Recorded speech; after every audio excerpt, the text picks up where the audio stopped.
दिन था 29 अगस्त 1969 का, जब एक खबर सामने आती है कि रोम हवाई अड्डे से उड़ान भरने वाला TWA 840 विमान हाईजैक हो चुका है।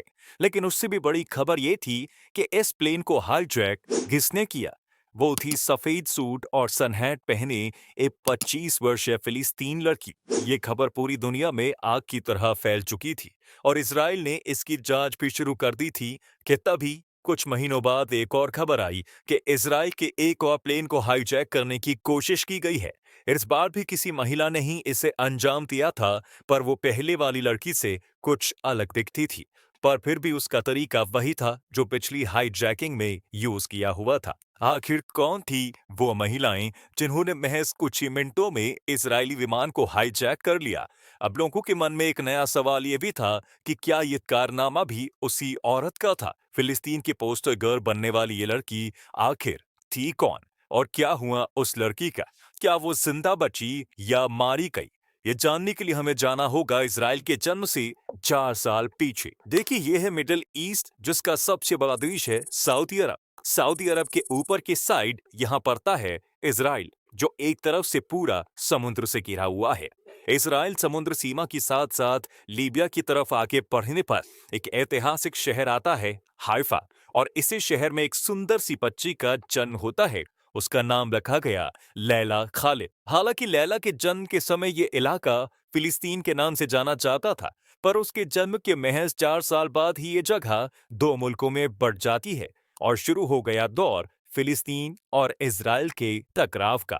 हाइफा में हो रहे कत्लेआम को देखते हुए लैला के पापा ने अपने परिवार को हाइफा से काफी दूर जाने की सोची, ताकि वो सभी सुरक्षित रह सके।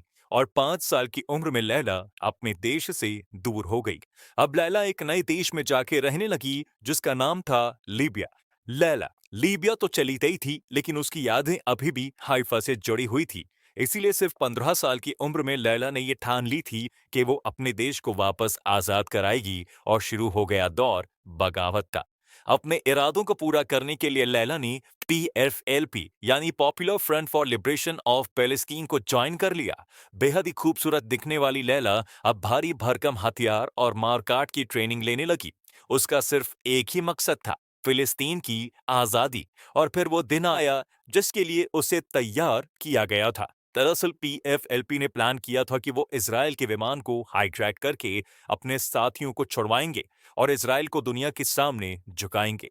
इस काम के लिए दो लोगों की टीमें तैयार होती हैं। एक था सलीम इसावी और दूसरी थी खुद लैला खालिद। ये दोनों ही एक दूसरे को नहीं जानते थे। प्लान के अकॉर्डिंग लैला खालिद बेरूत से अकेले प्लेन में रोम पहुंचती हैं, जहां से TWA 840 विमान को उड़कर एथेंस होते हुए तेल अवीव आना था, यानी इसराइल की राजधानी में। और रोम में ही उसे अपने दूसरे साथी इसावी से भी मिलना था। अब क्योंकि लैला के पास इसावी की एक फोटो थी जिससे वो उसे पहचान सके, इसलिए लैला ने इसावी को देखते ही पहचान लिया। लेकिन एयरपोर्ट के वेटिंग रूम में दोनों ही ऐसी एक्टिंग कर रहे थे जैसे वो एक दूसरे को ना जानते हो। वेटिंग रूम में वेट करते समय लैला को शिकागो में रहने वाला एक ग्रीक अमेरिकन आदमी मिला, जो लैला के कुछ ज्यादा ही करीब आ रहा था, क्योंकि लैला की शक्ल हॉलीवुड अभिनेत्री ऑड्री हेपबर्न से बिल्कुल मेल खाती थी। वो ग्रीक व्यक्ति लैला को बताता है कि वो 15 साल अमेरिका में रहने के बाद अब अपनी माँ से मिलने अपने घर ग्रीस जा रहा था। इस समय लैला के मन में आया कि वो उस आदमी को विमान छोड़कर कोई दूसरा विमान पकड़ने को बोले, लेकिन फिर लैला को अपने मकसद की याद आई और उसने खुद को ऐसा करने से रोक लिया। लैला ने जानबूझकर फर्स्ट क्लास में अपनी सीट बुक की थी, ताकि उन्हें विमान के कॉकपिट तक पहुंचने में आसानी हो सके। 1969 के समय में एयरपोर्ट पर इतना ज्यादा सिक्योरिटी नहीं होती थी, जिसका फायदा उठाकर लैला और उसका साथी अपने हथियार प्लेन में आसानी से ले गए। लैला के पास 2 ग्रेनेड और एक गन मौजूद थी, जिसे ज्यादा देर तक वो नहीं छुपा सकती थी। इसलिए लैला ने एयर होस्टेस से कहा कि मुझे ठंड लग रही है और मेरे पेट में दर्द है, इसलिए आप मुझे एक एक्स्ट्रा कंबल दे दीजिए। कंबल मिलते ही लैला ने अपने हैंड ग्रेनेड और पिस्टल को कंबल के नीचे रख दिया, ताकि उन्हें आसानी से निकाला जा सके। लैला और इसावी की सीटें भी आसपास थी, ताकि वो आपस में कोऑर्डिनेट कर सकें। अब शुरू होती है लैला की प्लेन के कब्जे में लेने की कहानी। लैला की नजर अब कॉकपिट पर थी, क्योंकि एयर होस्टेस यात्रा के दौरान कई बार कॉकपिट में पायलट को कुछ खाने पीने के लिए देने चाहती है और जैसे ही दरवाजा खुलता है तो कॉकपिट में अंदर जाने की जिम्मेदारी लैला को ही दी गई। थोड़ी ही देर बाद एयर होस्टेस कॉकपिट का दरवाजा खुलवाती है और दरवाजा खुलते ही लैला कॉकपिट की ओर दौड़ पड़ती है। इस दौरान उसकी बंदूक नीचे गिर जाती है, लेकिन फिर भी वो किसी तरह कॉकपिट के अंदर जाने में कामयाब हो जाती है और ग्रेनेड से पिन निकालकर पायलट को कहती है कि अगर मेरी बात नहीं मानी तो इस प्लेन को यहीं उड़ा दूंगी।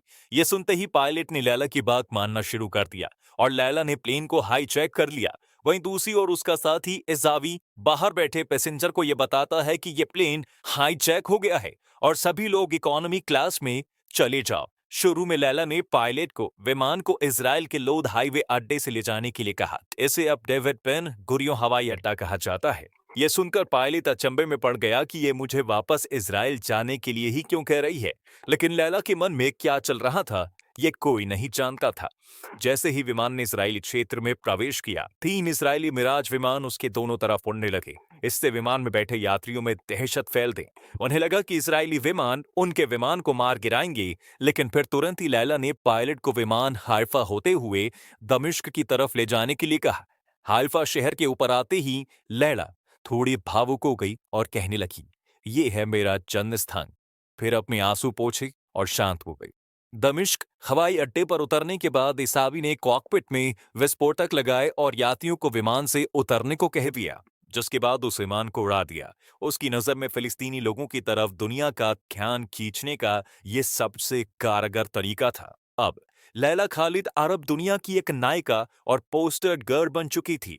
इस हमले के बाद तो इजराइल मानो लैला के खून का प्यासा हो गया। बावजूद इसके लैला अरब देशों की सैर पर जाती है और लोगों को बताया जाता है कि लैला वहां घूमने जा रही है और असली वजह तो कुछ और ही थी। अरब देश में ही लैला ने अपने अगले कारनामे की साजिश रचना शुरू कर दी, जिसके लिए सबसे जरूरी था कि कोई उसको पहचान नहीं पाए। बस फिर क्या था, एक के बाद एक लैला ने अपने चेहरे की 6 प्लास्टिक सर्जरी कराई और अपना हुलिया बदला। 4 सितंबर 1970 में लैला खालिद लेबनान से यूरोप की तरफ जाती है, जहां वो स्टटगर्ट में पैट्रिक आर्क्यूलो से मुलाकात करती है। यह वही आदमी था जो अगली हाईजैकिंग में लैला का साथ देने वाला था। ये दोनों 2 दिन यहाँ पर रुकते हैं और फिर निकल जाते हैं एम्स्टर्डम के लिए। लैला का प्लान था एम्स्टर्डम से न्यूयॉर्क जाने वाली इजरायली एयरलाइंस ELAI 219 के बोइंग 707 विमान को हाईजैक करना, पर इसमें घुसने के लिए 3 बार होने वाली तलाशी और विमान में हथियार बंद कार्ड एक बड़ी समस्या थी। फिर भी लैला और उसका साथी इसमें दाखिल होने में कामयाब होते हैं। लैला ने अपनी ब्रा को कुछ ऐसे डिजाइन करवाया था कि उसमें आसानी से ग्रेनेड छुपाया जा सके और उसने अपनी स्कर्ट के अंदर भी जरूरी नक्शे छिपा रखे थे। और फिर भी जो आगे होने वाला था उससे खुद लैला भी बेखबर थी। लैला इकोनॉमी क्लास में नजर गड़ाए बैठी थी कि जैसे ही कॉकपिट का दरवाजा खुले तो वो तुरंत उसमें दाखिल हो जाए। थोड़ी देर बाद जैसे ही उसे मौका मिला वो दौड़कर कॉकपिट की तरफ भागी, लेकिन इस बार उसकी किस्मत शायद पहले जैसी नहीं थी, क्योंकि जैसे ही लैला कॉकपिट की तरफ भागी तो वो रास्ते में एयर होस्टेस से टकरा जाती है। लैला किसी तरह संभल कर फिर से कॉकपिट की तरफ जाती है। ये सब देख दूसरा उसका साथी आर्जुलो पिस्टल निकालकर गोली चला देता है, जो एक पैसेंजर के लग जाती है। गोली की आवाज सुनते ही प्लेन में मौजूद जवान जवाबी फायरिंग शुरू कर देते हैं, जिसमें आर्क्यूरो पूरी तरह घायल हो जाता है। प्लेन में हो रही हलचल को समझकर पायलट कॉकपिट का दरवाजा अंदर से लॉक कर देता है, जिसके बाद लैला अपनी ब्रा से ग्रेनेड निकालती है और धमकी देने लगती है कि वो कॉकपिट का दरवाजा खोल दे, वरना मैं इस प्लेन को बम से उड़ा दूंगी। लैला की ये बात सुनते ही पायलट अपनी दूसरी चालाकी दिखाता है और प्लेन को अचानक नीचे डाइव करा देता है, जिससे लैला का बैलेंस बिगड़ा और वो नीचे गिर गई। यात्रियों पर इसका कोई असर नहीं हुआ, क्योंकि उनकी सीट बेल्ट बंधी हुई थी। लैला के नीचे गिरते ही प्लेन में मौजूद जवान ने उस पर काबू पा लिया और प्लेन में मौजूद लोगों की टाई से बांध लिया गया। हालात को देखते हुए प्लेन को इमरजेंसी लैंडिंग कर लंदन में ही उतारा गया और लैला को वहां की जेल में बंद कर दिया गया। इस हादसे में लैला के साथ ही आर्किलो की मौत हो जाती है, लेकिन लैला के लिए एक बात की राहत थी कि उसे इजराइल की पुलिस ने ना पकड़कर लंदन की पुलिस ने पकड़ा है।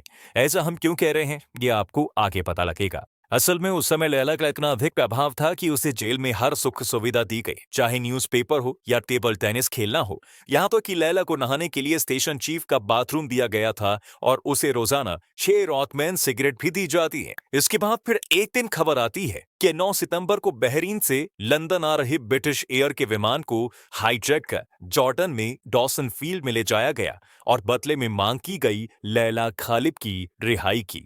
मजबूरन ब्रिटिश सरकार ने अपने 114 यात्रियों के बदले लैला खालिद को रिहा कर दिया।